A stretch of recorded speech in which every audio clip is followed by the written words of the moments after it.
महाराष्ट्रात व विशेषतः मराठवाड्यामध्ये यावर्षी आलेला महापूर अनेक अर्थांनी अभूतपूर्व होता। मराठवाडा हा दुष्काळी प्रदेश मानला जातो। मात्र अलीकडच्या काळात अतिवृष्टी, अवकाळी पाऊस आणि गारपीट याचा अनुभव मराठवाड्यानं वारंवार घेतला आहे। हवामान बदलाचे हे परिणाम असल्याचं शास्त्रज्ञांचं म्हणणं आहे आणि म्हणून या महापुराकडे सामान्यतः नैसर्गिक हानी म्हणून पाहिलं गेलं आहे। मात्र एवढंच सत्य आहे का? कारण NAPMच्या अहवालातून समोर येतंय की गेल्या 25 ते 30 वर्षातील जलसंधारण, मृदा संधारण, कृषी, वन विभाग, पर्यावरण या विभागांचं सोशल ऑडिटच केलं गेलेलं नाहीये। तसेच वर्षानुवर्ष डागडुजी न झाल्यामुळे फुटलेले पाझर तलाव, अडकलेला गाळ आणि कचरा यांच्यामुळे फुगलेलं पाणी, धरणांच्या दारांचं अनिश्चित नियोजन, केटी बंधाऱ्यांकडे केलेलं दुर्लक्ष, तर अनेक भागात या सर्वांचं नियोजन आणि देखभाल कोणत्या विभागानं करायचं याचा निर्णय न होणं, ही कारणे नक्कीच नैसर्गिक नाहीत। जन आंदोलनाचा राष्ट्रीय समन्वय NAPMने मराठवाडा आणि सोलापूर जिल्ह्यातील महापुराचा सखोल अभ्यास केला आहे, ज्याचा अहवाल डिसेंबरच्या अखेर त्यांनी प्रकाशित केला। 2 टप्प्यांमध्ये केलेल्या या अभ्यासात नेमकं काय आढळून आलं आहे हे आपण आज या व्हिडिओमध्ये पाहणार आहोत। नमस्कार, मी आकाश लोणकर, आपण पाहत आहात इंडी जर्नल। सप्टेंबर 2025 मध्ये मराठवाड्यात सरासरी 160 मिलीमीटर पाऊस होणे अपेक्षित होते। मात्र प्रत्यक्षात 362 मिलीमीटर पावसाची नोंद झाली। महाराष्ट्रात देखील सरासरीपेक्षा अधिक म्हणजे 996 मिलीमीटर इतका पाऊस यावर्षी झाला। यामध्ये 1 नाही, 2 नाही, तर तब्बल 3 वेळेस पूरस्थिती निर्माण झाली।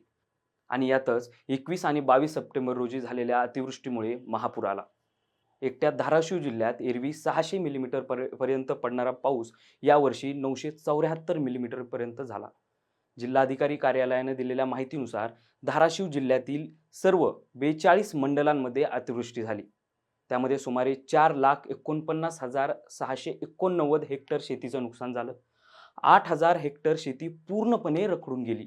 221 रस्ते, 146 पाझर तलाव आणि 19 साठवण तलावाचं नुकसान झालं। तर 70 ते 80 सरकारी शाळांची मोठ्या प्रमाणात हानी झाली। अहवालातून समोर आलेली ही आकडेवारी केवळ एका जिल्ह्याची आहे। केवळ धाराशिवच नाही, तर बीड जिल्ह्यातील कडा शहराचं 40% भाग पाण्याखाली होता। महापुरामुळे झालेलं हे नुकसान आजही महापुराचा फटका बसलेल्या भागातील रहिवाशांच्या नजरेत भरून आहे। कापणीला आलेल्या उभ्या पिकांचं अतोनात नुकसान झाल्याचं अहवाल सांगतो। हे पीक एकतर वाहून गेलं, दीर्घकाळ शेतात पाणी साचल्यामुळे सडून गेलं, किंवा दलदलीमुळे शेतापर्यंत जाणं अशक्य झाल्यामुळे शेतामध्येच ते कुजून गेलं। अनेक ठिकाणी घरांमध्ये छतापर्यंत पाणी शिरलं आणि यामुळे काढलेली पिकं आणि साठवलेलं धान्य घरामध्येच कुजून गेलं आणि ते पुन्हा पूर्णपणे निरुपयोगी झालं। या महापुरात मोठ्या प्रमाणावर दुभती जनावरही वाहून गेली, ज्याचा मोठा आर्थिक फटका पशुपालकांना आणि शेतकऱ्यांना बसला। सोलापूर जिल्ह्यातील शिंगोली परिसरातील एक अभ्यास सांगतो की खरीप आणि रब्बी दोन्ही हंगामातील पिकांचं नुकसान झालं, ज्यामुळे शेतकरी कर्जबाजारी झाले आहेत। यासोबतच त्यांच्या शेतात काम करणाऱ्या शेतमजुरांचा रोजगार पूर्णपणे ठप्प झाला। आता या पुराच्या नेमकं मुळात काय दडले हे पाहायचं असेल तर हे पाणी जिथून आलं आहे त्या पाण्याच्या स्रोतांकडे पाहावं लागेल। महापुरात धाराशिव जिल्ह्यातील बाणगंगेच्या उत्तरेकडील 3 पाझर तलाव फुटले, ज्यामुळे गाव आणि शेती पूर्णपणे पाण्याखाली गेली। सीना कोळेगाव धरण 100% भरल्यानंतर ऐनवेळी पाणी सोडण्यात आलं। पावसाची तीव्रता आणि अचानक सोडलेलं पाणी यामुळे पाणी गावांमध्ये शिरलं। हीच अवस्था सीना आणि उजनीचे पाणी शेवटच्या क्षणी सोडल्यानं झाली। नदीपात्र दुप्पट झालं आणि उत्तर सोलापूरमधील गावांमध्ये सुद्धा पाणी शिरलं। बीड जिल्ह्यात अनेक ठिकाणी उभे असलेल्या केटी बंधाऱ्यांची वेळोवेळी देखभाल आणि डागडुजी झाली नाही। पाणी अडवण्यासाठी बसवलेली दारं या काळात उघडली गेली नाहीत आणि पाणी गावांमध्ये शिरलं। कोट्यावधी रुपयांचा खर्च करून बसवलेली दारं पावसाळ्यापूर्वी त्यांची दुरुस्ती आणि डागडुजी झाली असती तर अनेक गावे पाण्यात जाण्यापासून वाचली असती, असं अहवालाचा निष्कर्ष सांगतो। महापुरानंतर अनेक महिने उलटून अद्यापही बंधाऱ्यांच्या दारांमध्ये अडकलेलं सरपण तसंच आहे।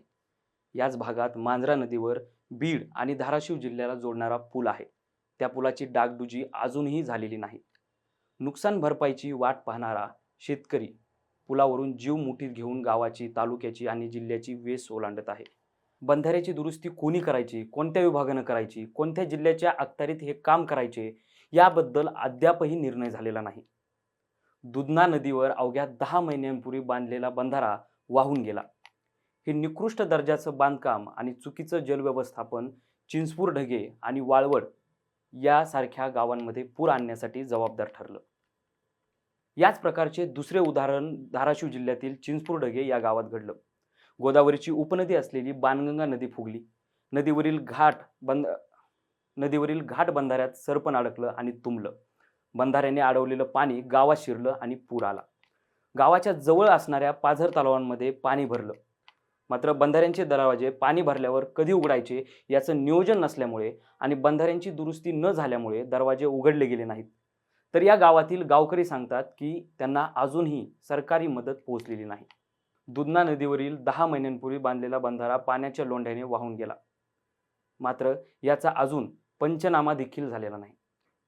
गेल्या 25 ते 30 वर्षातील जलसंधारण, मृदासंधारण, कृषी, वन विभाग, पर्यावरण या सर्व विभागांचे धोरण, योजना, नियोजन आणि व्यवस्थापन या संदर्भात भूमिका आणि कार्य यांचे मूल्यमापन आणि सोशल ऑडिट केले जात नसल्याचं अभ्यासातून समोर आलं आहे. जलसंधारणाच्या कामांचे साधारण आयुष्य हे 8 ते 10 वर्षांचे असतं. त्यामुळे प्रत्येक 8 ते 10 वर्षानंतर ही कामं होणे आवश्यक आहे. तसेच या कामांची निगा राखणे, सातत्याने डागडुजी करणे यासाठी स्वतंत्र यंत्रणा उभी करावी लागते. मात्र अशा प्रकारची कुठलीही यंत्रणा निर्माण केली गेली नाही. याचं उदाहरण म्हणजे केज तालुक्यातील मुंडेवाडी या गावात 1978 साली तयार झालेल्या पाझर तलाव आहे. या तलावातील गाळ आत्तापर्यंत एकदाही काढला गेलेला नाही. सद्यस्थितीमध्ये झालेल्या अतिवृष्टीमध्ये पहिल्या 2 दिवसांमध्ये तलाव पूर्ण भरून पाणी सांडव्यातून वाहू लागलं आणि पुढे हे पाणी गावात शिरलं. अशा स्वरूपाची उदाहरणं इतर अनेक गावांमध्ये दिसून येतात. एकीकडे जरी अतिवृष्टी, पूर, पिकांचे नुकसान यासारखं होणारं दृश्य आपण पाहत असलो तरी जलसंधारणाची कामे शाश्वत स्वरूपातील होत नसल्यामुळे दुसरीकडे आता मार्च महिना सुरू होताच याच भागांमध्ये तीव्र पाणी टंचाई निर्माण होण्यास सुरुवात होते. या भागात अभ्यास दौरा करत असताना NAPMला आणखी एक गोष्ट आढळून आली. ती म्हणजे केंद्र सरकारच्या पथकाने नुकसानीचे बनवलेले अहवाल सार्वजनिक केले जात नाहीत.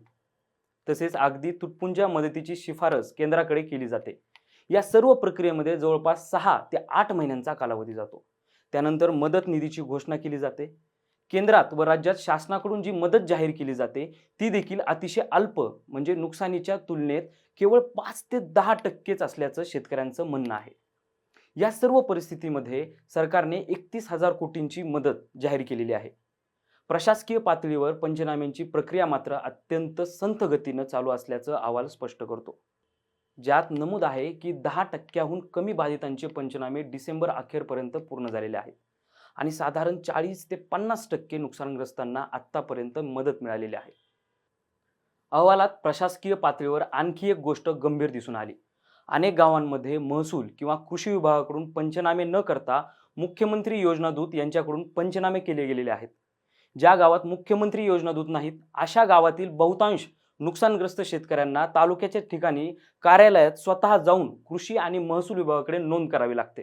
प्रशासकीय दिरंगाईमुळे पंचनामे करायला उशीर झाला. याच वेळी पाणी समपातळीत चढत असल्यामुळे पाणी कुठवर चढले याच्या शास्त्रीय नोंदी प्रशासनाकडे असून देखील आता पाणी ओसरल्यानंतर पाणी कुठवर आले होते याचे पुरावे प्रशासकीय प्रतिनिधी मागत आहेत, अशी शेतकऱ्यांची आणि गावकऱ्यांची तक्रार आहे. महापुराच्या पार्श्वभूमीवर पुनर्वसन आणि पुनर्निर्माण अशी दोन्ही स्तरावर काम करणं आवश्यक असल्याचा अभ्यास सांगतो. महापुराची ही घटना केवळ नैसर्गिक आपत्ती नव्हती, तर संरचनात्मक आणि नियोजनात्मक गंभीर चूक असल्याचं दिसून आलं. हवामान बदलाच्या पार्श्वभूमीवर अशा तऱ्हेच्या संकटांची वारंवारता व व्याप्ती पाहता त्यावर दीर्घकालीन उपाययोजना करण्याची निकडीची आवश्यकता आहे. हवामान बदल हे अटळ असे आव्हान आहे आणि विकासाच्या विनाशकारी पद्धतीमुळे माणसाने ते अधिक गंभीर बनवले आहे. हे लक्षात घेऊन त्याला तोंड देण्याची अल्पकालीन आणि दीर्घकालीन योजना आखणे आणि ती प्रामाणिकपणे राबवणे हे देखील तेवढंच आवश्यक आहे. त्यासाठी निसर्गाचा विनाश, समाजाचे विस्थापन आणि त्यातून येणारी विषमता थांबवत शाश्वत विकासाची कास धरणे हाच उपाय आहे. तुर्तास इथेच थांबूया. हा व्हिडिओ तुम्हाला कसा वाटला हे कमेंट करून नक्की कळवा. व्हिडिओ आवडला असेल तर लाईक करा, शेअर करा आणि इंडी जर्नलला सबस्क्राईब करा. पाहत रहा इंडी जर्नल.